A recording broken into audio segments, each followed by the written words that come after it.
Para el efecto de cerrar el capítulo de neurobiología, terminando la unidad 1 de la planificación expuesta en el sílabus y en el programa analítico,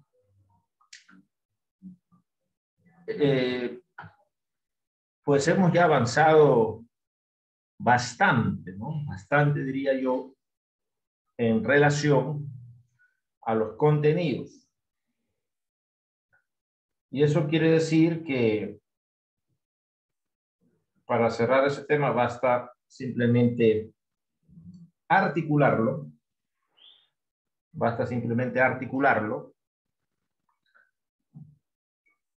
con el objetivo el primer objetivo de lo contemplado en el programa analítico en relación a la materia, ¿no? A psiquiatría clínica.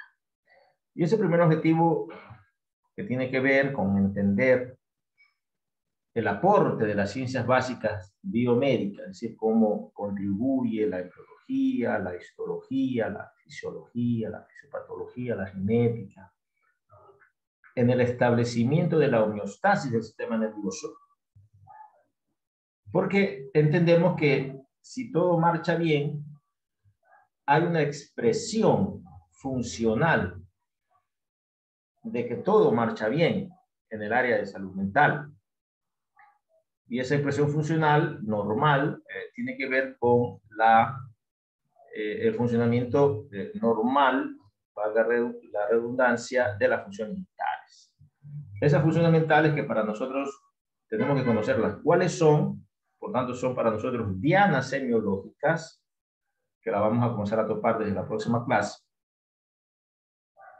Y una vez que conocemos lo normal, pues asimismo entenderemos cómo un factor patógeno se incorpora a la dinámica en la intimidad de la sinapsis a interrumpir lo fisiológico para provocar una transición a la patología, ¿no? A la fisiopatología, provocando signos y síntomas. Signos y síntomas que en psiquiatría se conocen como psicopatología. Entonces, después que terminamos este objetivo, el segundo objetivo es conocer la historia clínica, tener la capacidad de evaluar el estado mental de un paciente y conocer los principales signos y síntomas de los trastornos mentales acoplados a la psicopatología de las funciones mentales en específico. Entonces, más o menos por ahí es el norte de las futuras clases y terminaremos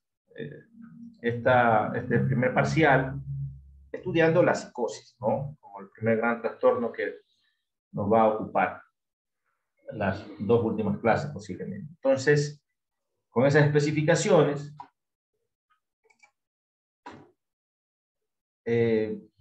quiero empezar recordando esta diapositiva que ya la hemos manejado en torno al hecho. No se observa ninguna diapositiva. No se observa ninguna diapositiva. ¿Y ahí? Tampoco.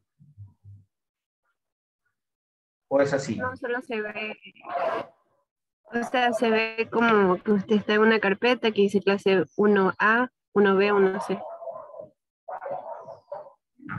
Qué raro. Entonces,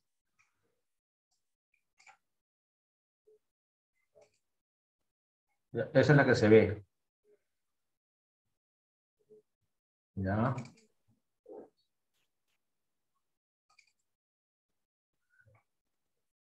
¿Allí se está viendo cómo se abre o no? ¿No se ve cómo se abre? No. Ok. Entonces, vamos a minimizar esto. Vamos a eliminar esto.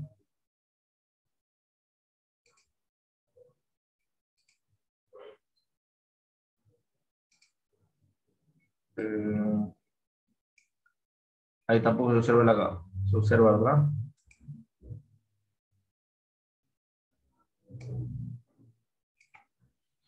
Ok, nos desconectamos y me voy a volver a conectar porque creo que... A ver. Tienes que compartir la pantalla. Ahí sí, ¿no? Ahí sí. Está cargando. Sí, ahí sí.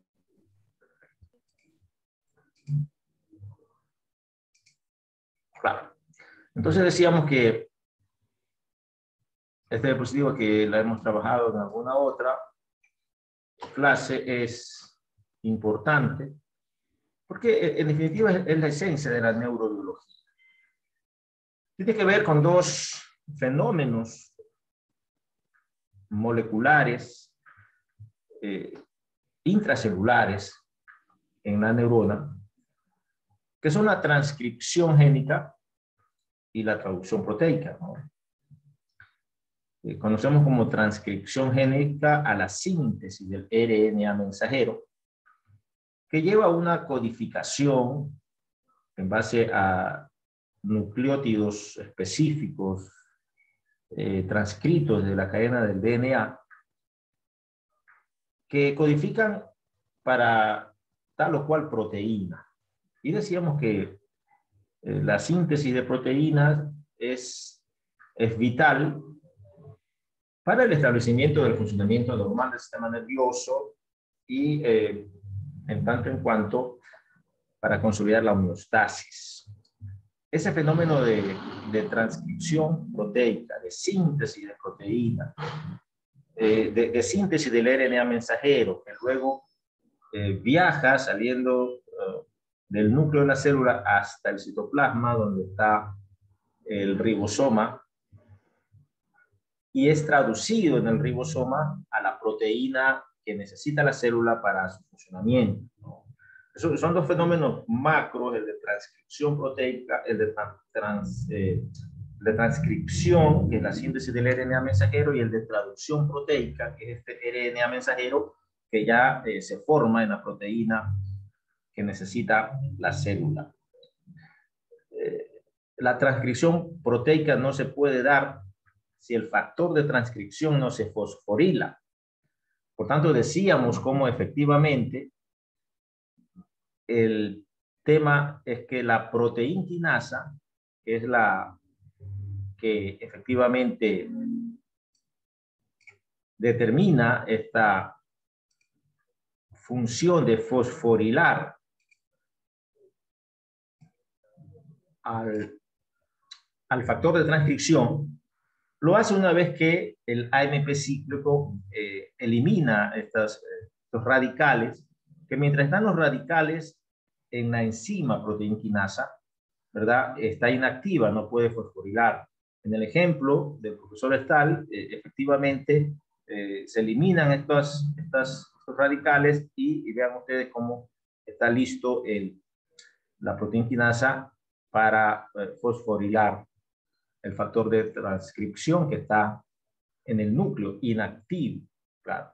Y una vez que llega el fósforo, se activa y puede cumplir su función de sintetizar el RNA mensajero a través de la transcripción génica.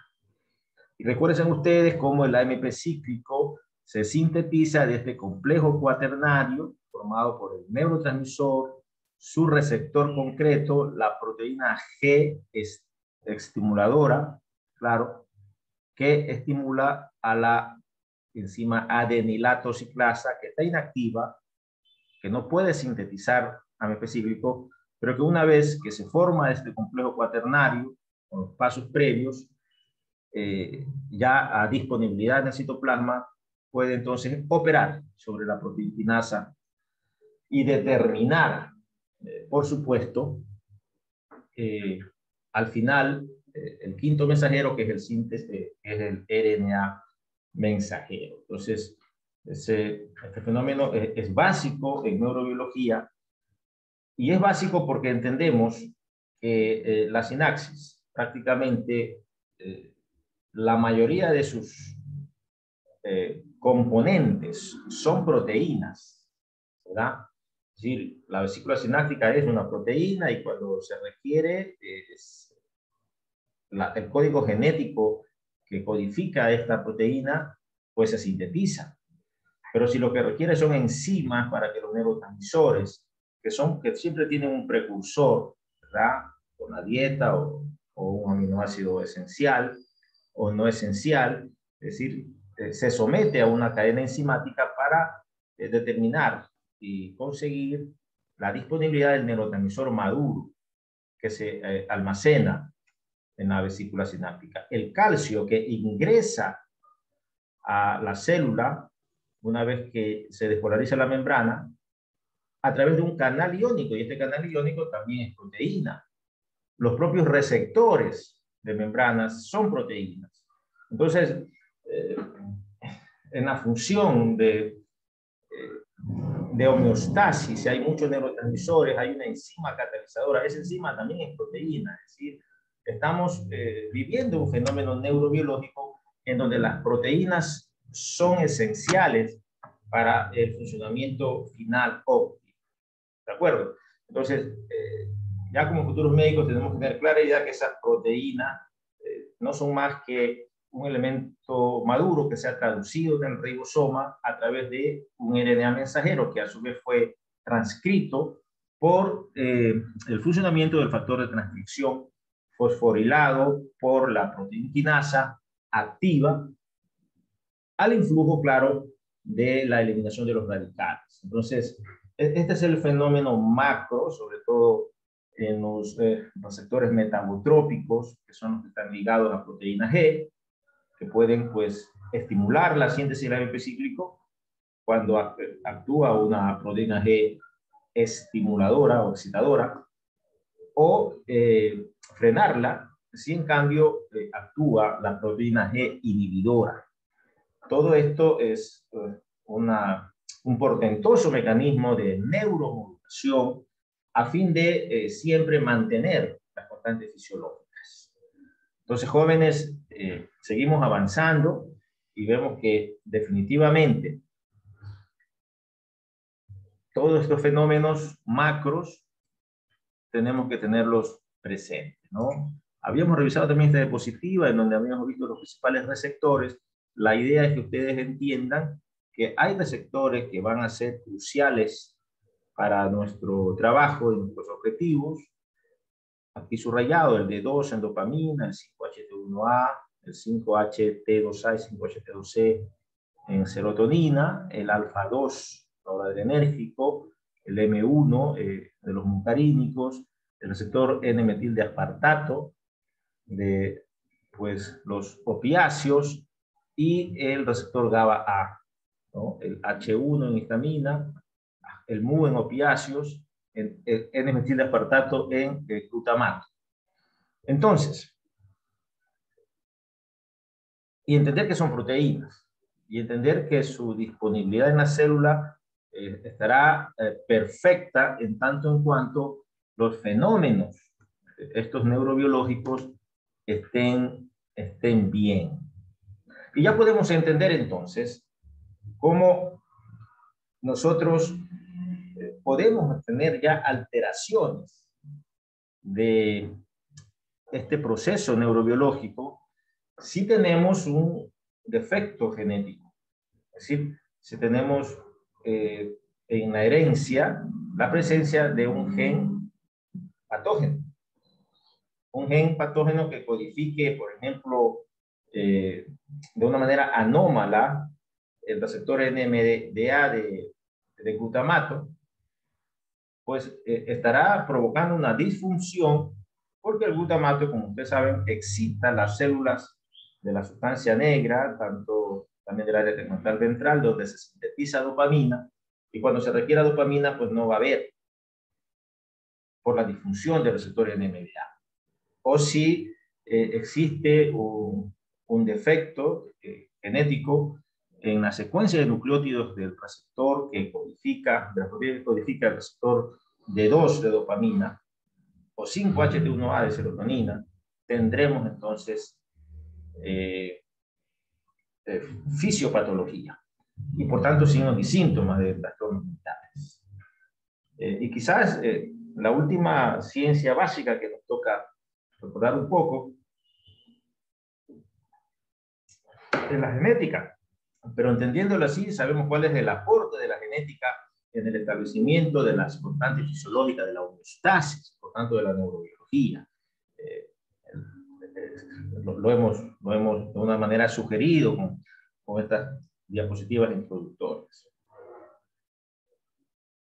Y claro, ustedes ya vieron genética, se trata de entender claramente que tenemos el núcleo celular, tenemos una carga cromosómica que caracteriza a la especie humana, y en estos cromosomas, por supuesto, la doble cadena lineal, con la presencia, por supuesto, de estos 4 nucleótidos que son básicos: adenina, citosina, tiamina y guanina.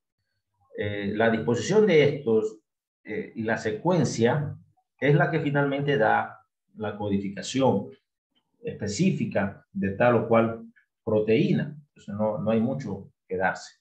La nomenclatura, por tanto, de los genes es importante conocerlo, ¿no?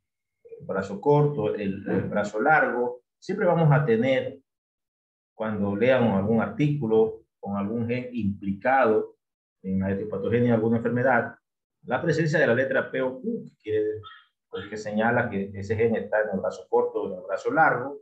A la izquierda de la pantalla siempre van a ver el número del cromosoma, por ejemplo, el cromosoma número 19, y a la derecha, pues simplemente tanto la región y la banda, incluso como una subbanda, ¿no? Entonces, así se establece la nomenclatura. Un poco para recordar algo de genética. Pero para nuestros intereses tenemos que revisar el gran concepto del profesor Kandel. Kandel es un neurobiológico investigador que ha hecho muchísimos aportes para la aclaración de los fenómenos neurobiológicos. Y quizás el criterio más importante de Campbell es este, ¿no?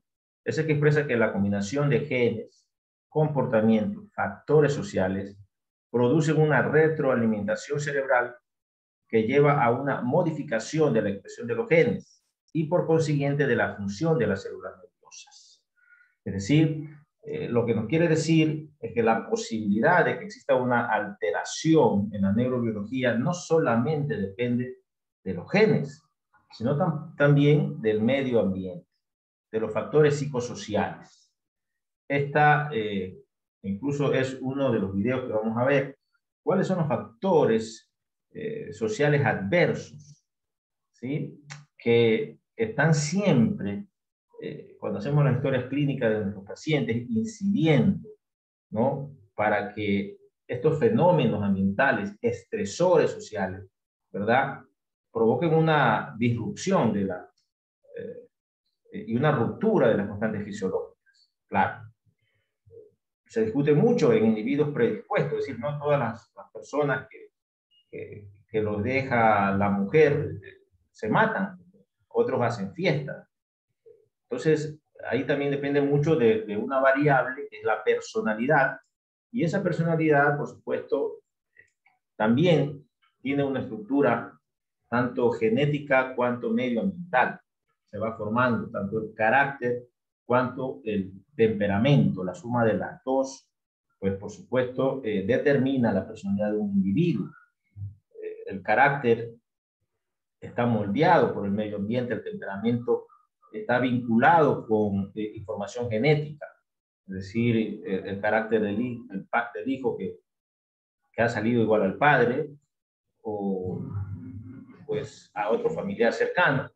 Y de esa manera se va tejiendo las posibilidades que una persona ante un estímulo adverso pues genere una depresión, una ansiedad o una psicosis. Los factores sociales también involucran, por ejemplo, el consumo de drogas. La marihuana está demostrado científicamente que su uso crónico determina una atrofia cortical, pero además en individuos que tienen el gen de la esquizofrenia, pues este es un activador del gen de la esquizofrenia, y muchos pacientes adictos a la marihuana que dicen que no hace daño, por allá que tanto tanta discusión y tanta controversia existe al respecto, pero si tiene el gen de la esquizofrenia, el consumo de marihuana lo activa y el paciente se vuelve psicótico.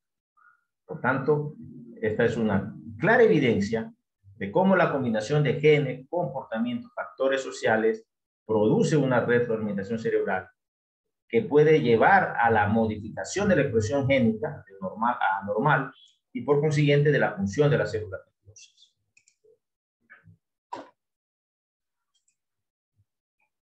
Y existe una gran teoría en relación a que vivimos en un mundo convulsionado.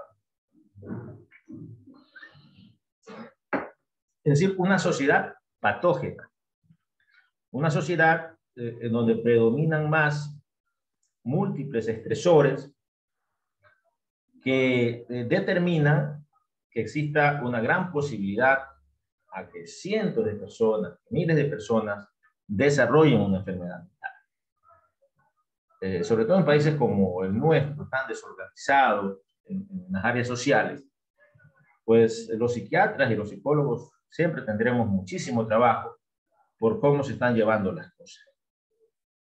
Quizás el mayor ejemplo de esta afirmación hipotética de que vivimos en una sociedad patógena, es decir, una sociedad donde existen más condiciones para enfermarse mentalmente que para vivir por salud mental, es lo que sucedió en el 30S. Se esconde la policía y sale a la luz la sociedad convulsionada que vivimos. Me acuerdo que en esa época nosotros trabajábamos en las cárceles y veíamos cómo los presos se lamentaban, ¿verdad?, de estar presos y no sin policías en las calles, donde pudieron hacer muchísimas cosas que de hecho pasaron, ¿no? Y en Argentina igual, llegan momentos que hay invasión y desmanes sociales en donde la gente pues simplemente roba, mata, viola. En definitiva, tenemos modelos sociales muy negativos. Ahora mismo acaba de pasar una de mis hijas un mensaje por WhatsApp en donde se alerta de que hay unos grupos acá que están haciendo de delincuencia, ¿no?, que están secuestrando y cosas así. Es decir, siempre estamos en la zozobra y estamos saliendo de un gobierno y otro que entra, que parece peor que el de antes en la historia de la vida republicana. No hemos tenido suerte los ecuatorianos con un gobierno que pueda sentar las bases de un mejor desarrollo, y eso simplemente por la serie de fenómenos sociales adversos. ¿Quién puede negar las altas tasas de divorcio y cómo las rupturas conyugales provocan traumas infantiles, carencias afectivas y hacen desarrollar a un individuo francamente con ya predisposición a estructurar una personalidad patológica, ¿no?, antisocial, esquizoide, ansiosa, depresiva? ¿Quién puede negar que el embarazo adolescente sigue siendo un problema con todo lo que implica eso, ¿verdad? ¿Quién puede negar que la falta de empleo, la pérdida de empleo de muchas personas a diario, la pobreza, cómo vive gente con menos de $1 por día? Y aquí en este cuadro, pues la migración se ha estudiado muchísimo, como también es una causa de psicopatología. Entonces los hijos quedan al cuidado de abuelos que ya cumplieron su etapa de vida en relación a la formación de un individuo, y luego que son incapaces ya en la adolescencia de controlar esa tormenta psicológica que tienen los adolescentes, ¿verdad?, de socializar, de consumir sustancias, de ser, en definitiva, autónomos, ¿no? Hay responsables, claro, pero estamos viviendo, francamente, en una sociedad patógena con muchísimas, ¿no?, con muchísimas indicadores de descomposición social. Entonces, con un medio ambiente adverso y la posibilidad de tener genes en nuestro código genético, en nuestro genoma, que de alguna manera codifiquen para expresarse, ¿no? Recuerden ustedes que cada cual tenemos un reloj biológico. Usted desde que nace está predispuesto a los 37 años, se va a expresar el gen de la diabetes. Y usted a los 37 años será diabético. Usted tiene su padre diabético, su mamá diabética, y tiene el gen de la diabetes, y en su reloj biológico está que a los 37 años va a debutar con diabetes. Y usted se cuida, ¿verdad? Come bien, hace ejercicio, es sano para evitar la diabetes. Pero al final sucede que se expresa el gen de la diabetes.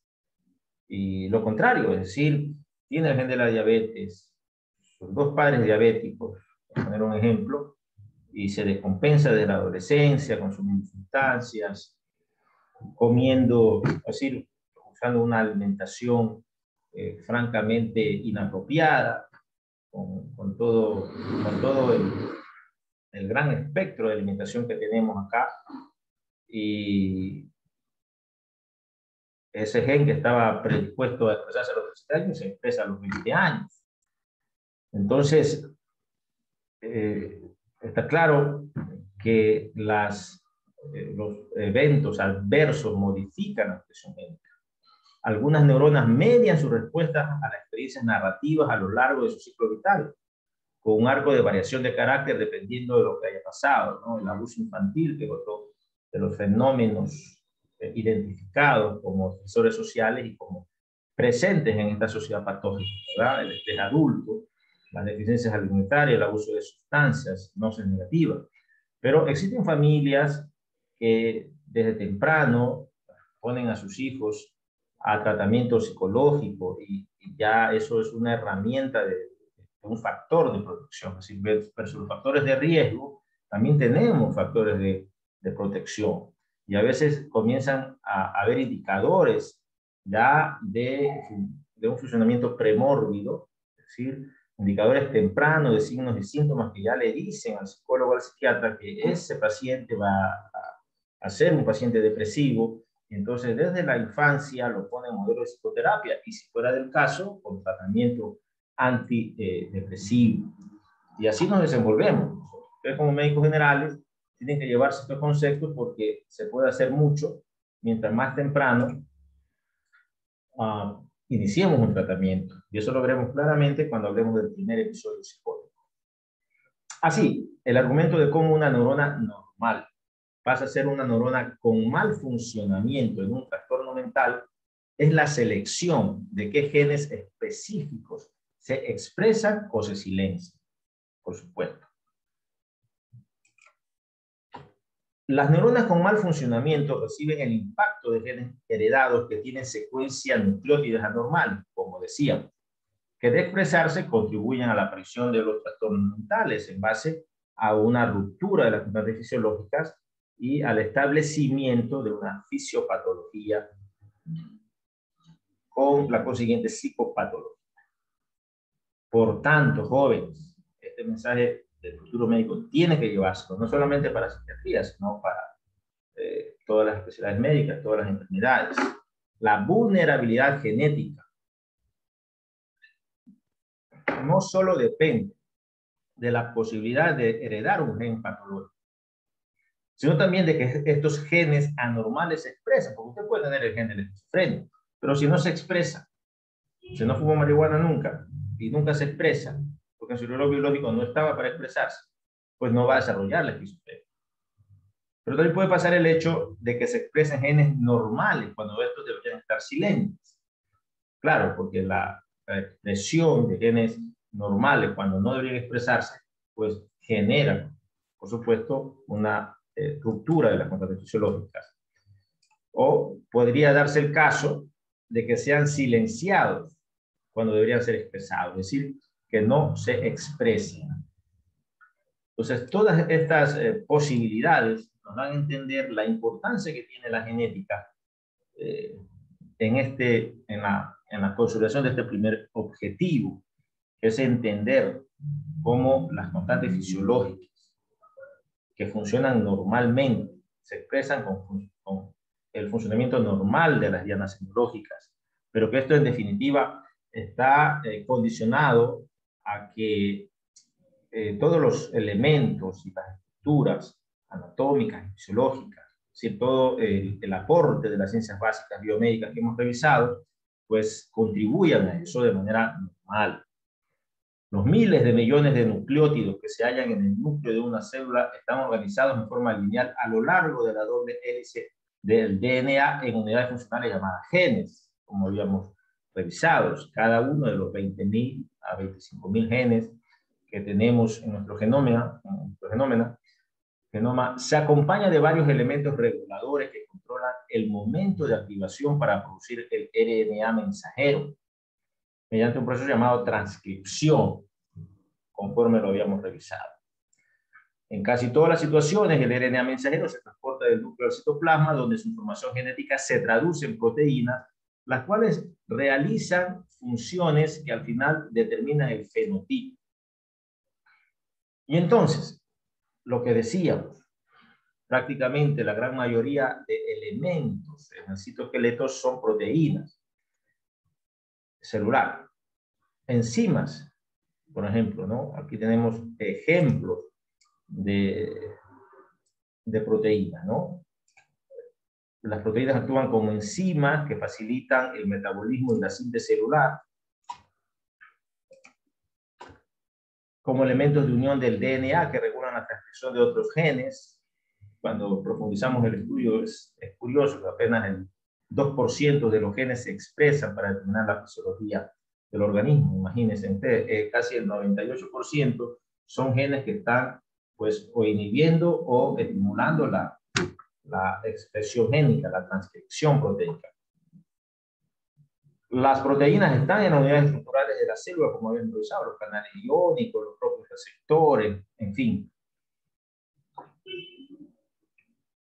Y sobre todo en los receptores de los neurotransmisores son proteínas. Tengámoslo presente para que podamos luego entender la esencia de este primer capítulo que estamos hablando ahora.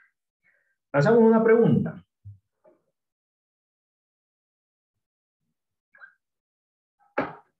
Habíamos conocido las vías dopaminérgicas.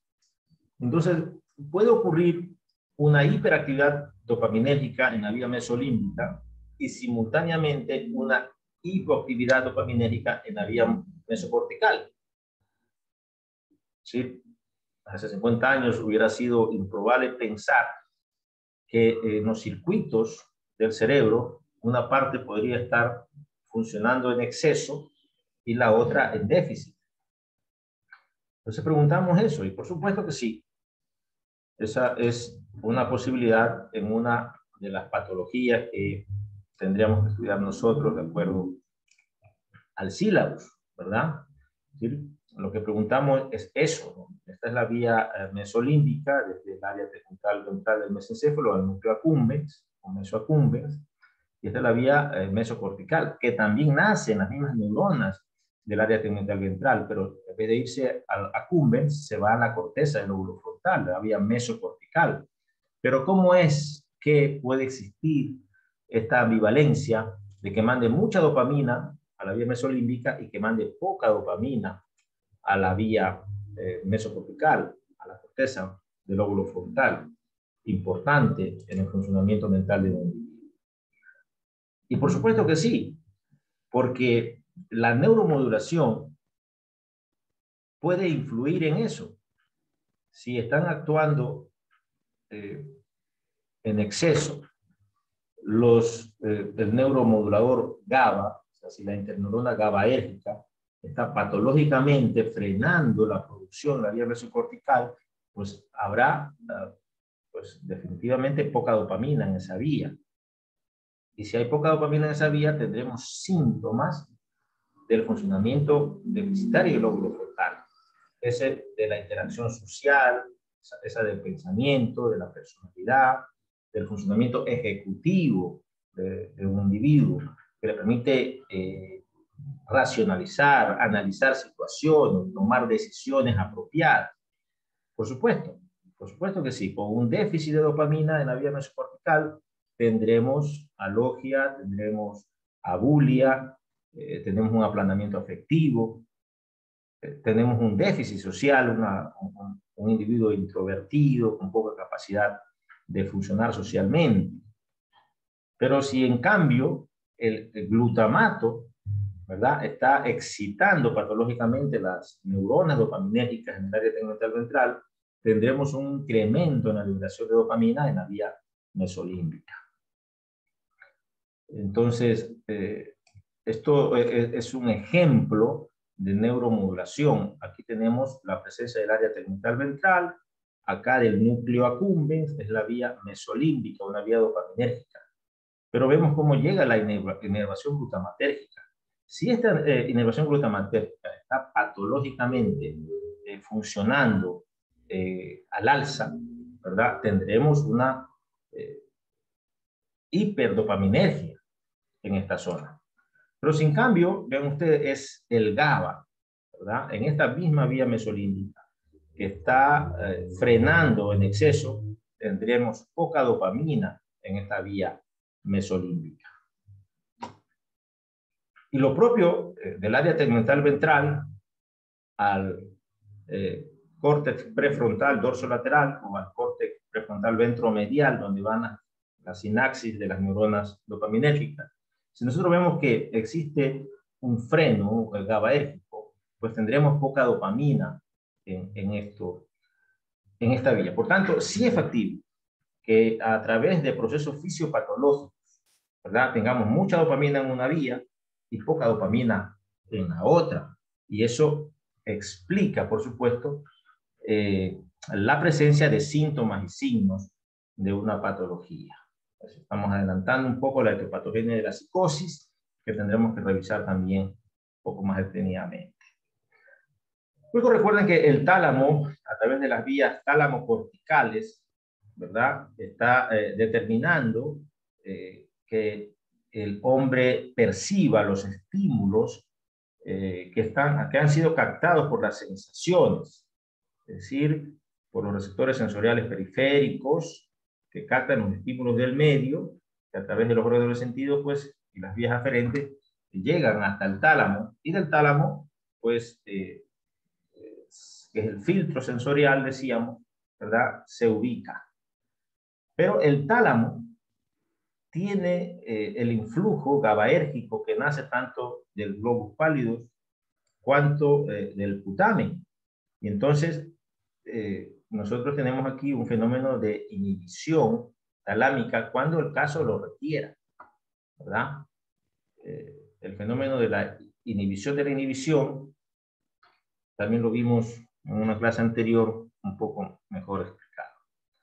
Y aquí lo que decíamos, tenemos en la corteza prefrontal una célula piramidal, en el córtex prefrontal, claro, que es glutamatérgica, ¿verdad? Acá en triángulo y en amarillo hay el ejemplo de dos neuronas glutamatérgicas. En el intermedio, una interneurona GABAérgica.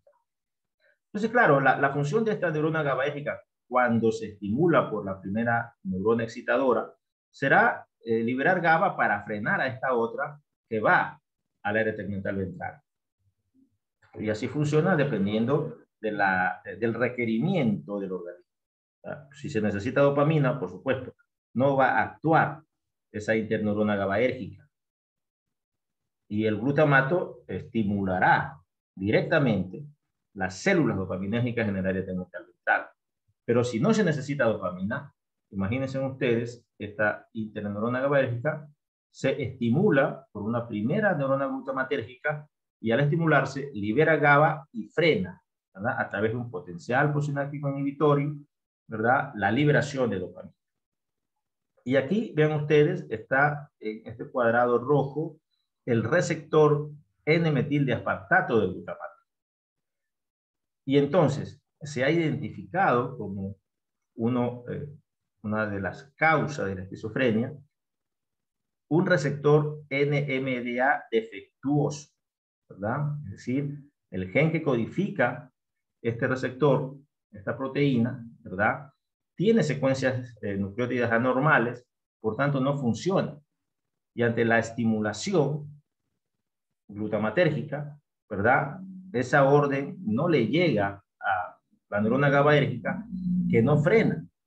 Y al no frenar esta segunda célula glutamatérgica, esta va a excitar, ¿verdad? Porque el tono dopaminérgico es así, siempre está activado para liberar dopamina. No se libera cuando lo frena el GABA. Entonces, el heteroreceptor glutamatérgico que está en esta interneurona GABAérgica defectuoso provoca que exista una liberación de dopamina de manera patológica. Las vías glutamatérgicas son algunas. A nosotros nos interesa identificar las córticos troncoencefálicas, las corticoestriatales, de la corteza al tronco encefálico. Estamos hablando de bulbo, donde están los núcleos del RAFE, que sintetizan serotonina. Claro. Y entonces, estamos viendo que si estas vías se activan, se estimulará la disponibilidad de serotonina. Y el individuo teniendo serotonina no tiene depresión. Por tanto, si tenemos nosotros un déficit de serotonina en las vías serotoninérgicas que nacen desde los núcleos del RAFE, del bulbo raquídeo, ¿verdad? Se sobreentiende que este fenómeno glutamatérgico también está disfuncional. Y hay vías córtico-estriatales, es decir, que van al putamen, al bulbo pálido, desde la corteza, con la misma función. Aquí tenemos mucha dopamina que viene desde la sustancia negra. Y también la vía hipocampal accumbens. De todas maneras, las vías tálamo corticales también son de nuestro interés y la vamos a topar mejor en su momento. Acá tenemos otro ejemplo interesante de neuromodulación. Seguimos con el área tegmental ventral, seguimos con el núcleo accumbens. Aquí está señalándose el mismo fenómeno anterior. Una neurona glutamatérgica que está excitando al alza el área tegmental ventral, las neuronas dopaminérgicas, y por tanto hay mucha dopamina acá. Pero vemos que esta mucha dopamina acá produce los síntomas positivos de la psicosis, alucinaciones y delirios. Y esto se está dando por una disfunción del receptor NMDA, que hace que la estimulación glutamatérgica de esta primera neurona glutamatérgica no se consolide y por tanto el GABA es incapaz de frenar la actividad glutamatérgica y por tanto la liberación de dopamina. El área tegmental ventral, el núcleo accumbens, ¿verdad?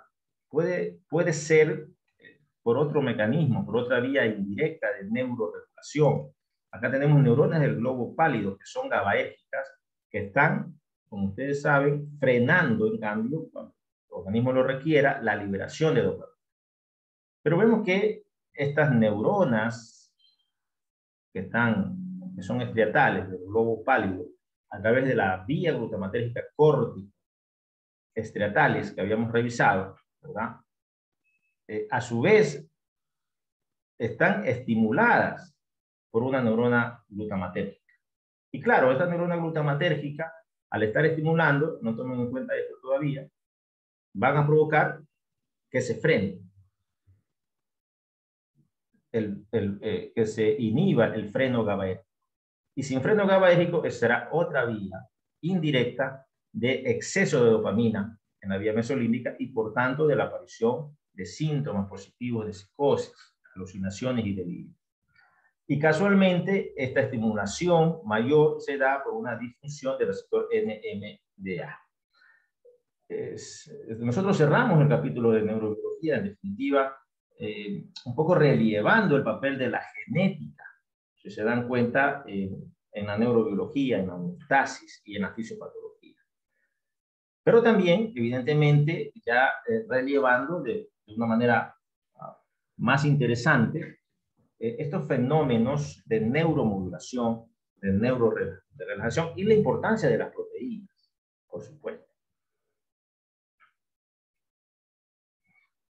Acá, en cambio, tenemos el área tegmental ventral, la corteza prefrontal, el freno GABAérgico.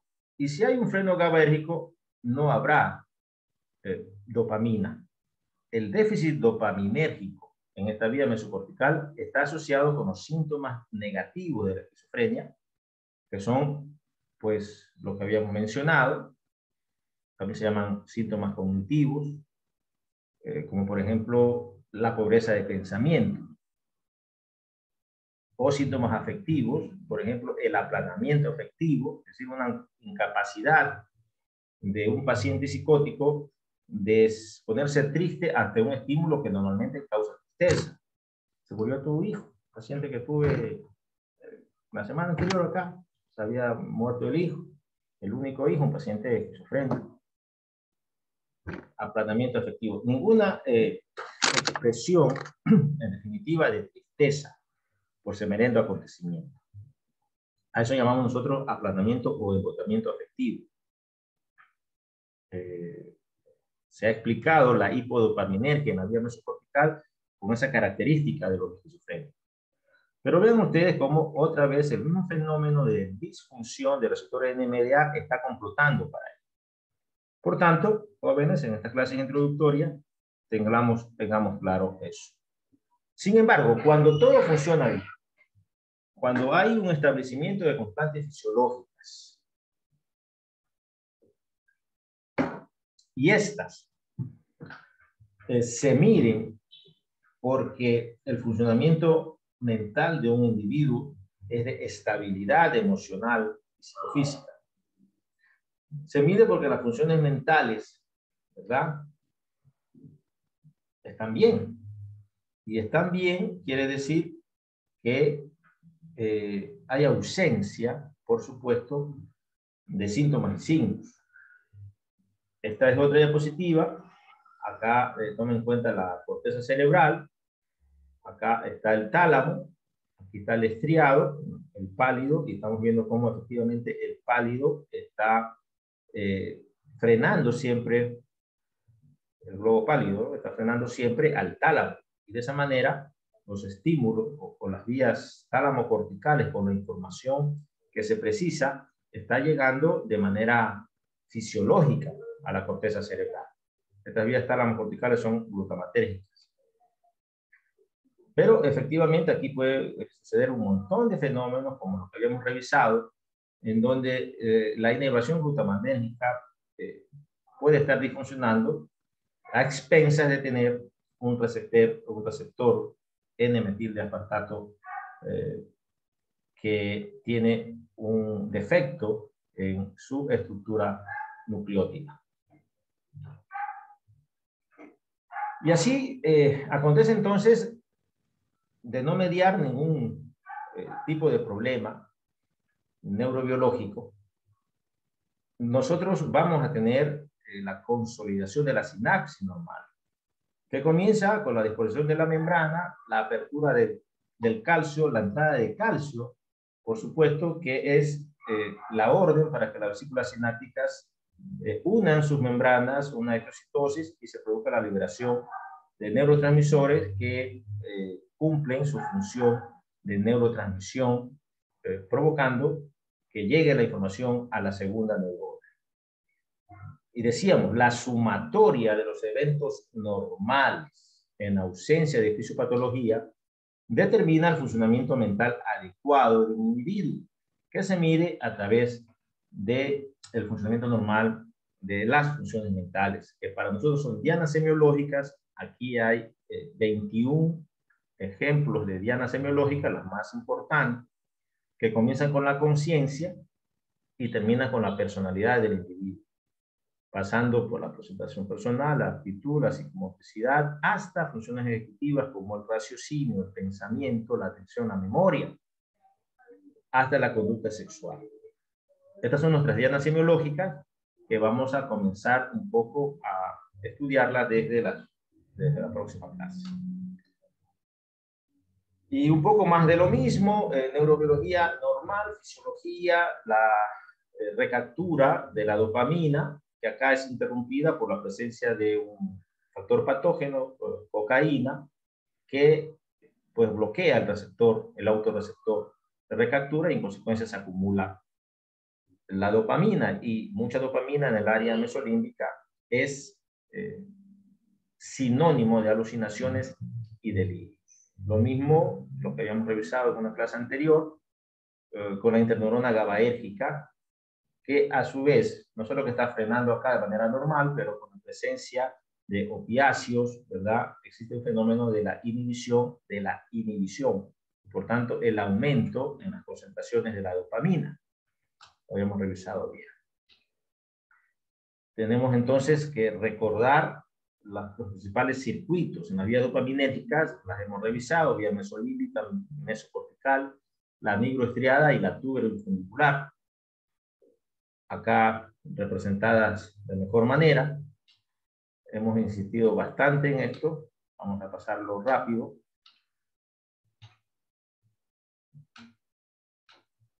Pero quizás un poco conviene hablar de las vías serotoninérgicas.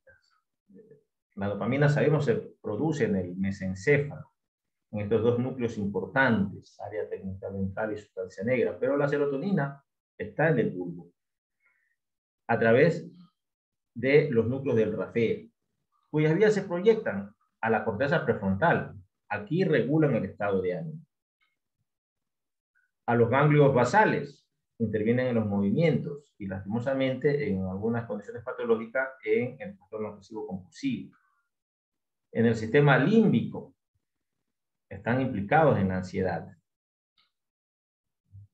En el intestino intervienen en la motilidad intestinal.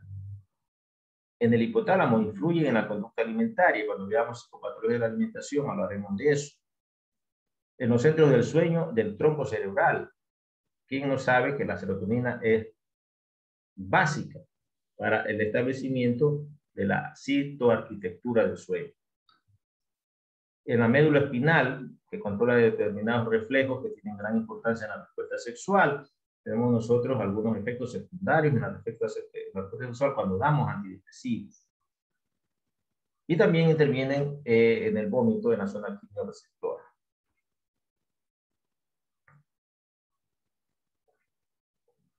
Las vías serotoninérgicas aquí en rojo están representadas de esa manera, y las vías noradrenérgicas acá en azul prácticamente están en espejo. Recuerden que la noradrenalina, el núcleo cerúleo sería como el núcleo del RAFE más alto, que está en protuberancia. Claro, y se sintetiza aquí la noradrenalina, pero es exactamente, parece vías en espejo. Donde va la serotonina, va la noradrenalina. Por eso es que ahora ya no es ningún secreto que en la depresión, por ejemplo, no solamente está implicada la serotonina, sino también la noradrenalina. Y tenemos fármacos duales que regulan las concentraciones de estos dos neurotransmisores. Y este fenómeno macro, tampoco hay que olvidarse de las sensopercepciones, la percepción del estímulo por receptores sensoriales específicos, vías aferentes, ascendentes, que llegan al tálamo, y de aquí a la corteza cerebral especializada para la concientización del estímulo o percepción del mismo. Esta otra diapositiva, lo habíamos dicho, este es un cerebro normal en reposo. Vean cómo está funcionando en el lóbulo frontal el área serotoninérgica. En un paciente deprimido vemos que efectivamente existe un déficit de serotonina. Y el mismo fenómeno en el córtex prefrontal ventromedial, ¿verdad? En el cerebro normal existe poca serotonina en estos circuitos serotoninérgicos.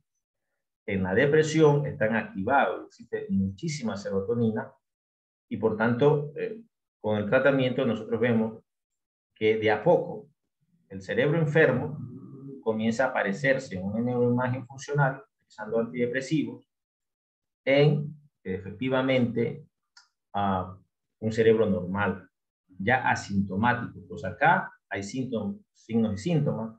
Acá han remitido esos signos y síntomas con el tratamiento farmacológico. Por ahí un estudiante que en uno de los trabajos manifestó que para nosotros los psiquiatras todos son moléculas neuroquímicas. Pues sí, Para nosotros, los psiquiatras que manejamos, porque hay dos tipos de corrientes en psiquiatría, la neurobiológica, que actualmente es la que está en boga, y la psicoanalítica, ¿no? Que se quedó en el pasado, con Freud. Entonces, efectivamente, los estudios, o sea, no es que lo dice Robert Lord o lo dice cualquier psiquiatra, sino que los estudios por neuroimagen funcional revelan esto. Es decir, acá tenemos un cerebro normal, con un metabolismo específico, que demuestra cómo se está moviendo la serotonina a ese nivel. Cuando llega un paciente deprimido, como depresivo, anedonia, ideas suicidas, totalmente sin fuerza, sin ganas de nada, pues vemos que no tiene serotonina. Y cuando damos un fármaco antidepresivo que eleva la serotonina, vemos que el paciente remite los síntomas. O sea, aquí no hay truco, ¿no? Estamos viviendo en el año 2021, por Dios. Y en fin, con todas estas circunstancias, puede ser que la sinapsis normal se convierta en una sinapsis patológica. Llega el estímulo a la primera neurona, se abre el canal de calcio, se cumple el proceso, pero miren ustedes lo que acontece en una sinapsis patológica. El calcio también entra directamente a la segunda neurona. Esto es una de las vías del dolor. Y claro, esta fisiopatología, que no es lo normal, determina, pues, efectivamente, el síntoma específico. Es decir, múltiples condiciones sociales, medioambientales, genéticas, están ahí complotando para que el hombre altere su homeostasis y se rompan estas constantes fisiológicas y exista psicopatología. Y esa psicopatología se va a expresar efectivamente en las funciones mentales que comenzaremos a estudiar con la historia clínica desde la próxima clase. Entonces, jóvenes, para cerrar esta primera unidad, tenemos que estar claro que existen los factores patógenos, ¿verdad? Que estos pueden ser medioambientales, porque vivimos en una sociedad patógena en donde existen muchas más condiciones para enfermar que para vivir sanamente, o la posibilidad de la adquisición de un gen con carga patológica, y una u otra. Esta puede actuar directamente sin influjo de esta acá, o esta que puede alterar la presencia de genes que deberían estar silentes y expresarse con tal magnitud que provoque psicopatología. Psicopatología, pues, no es más que el establecimiento de signos y síntomas de trastornos mentales que vamos a aprender a diagnosticar y tratar conforme versa el objetivo macro, el primer objetivo macro de la materia.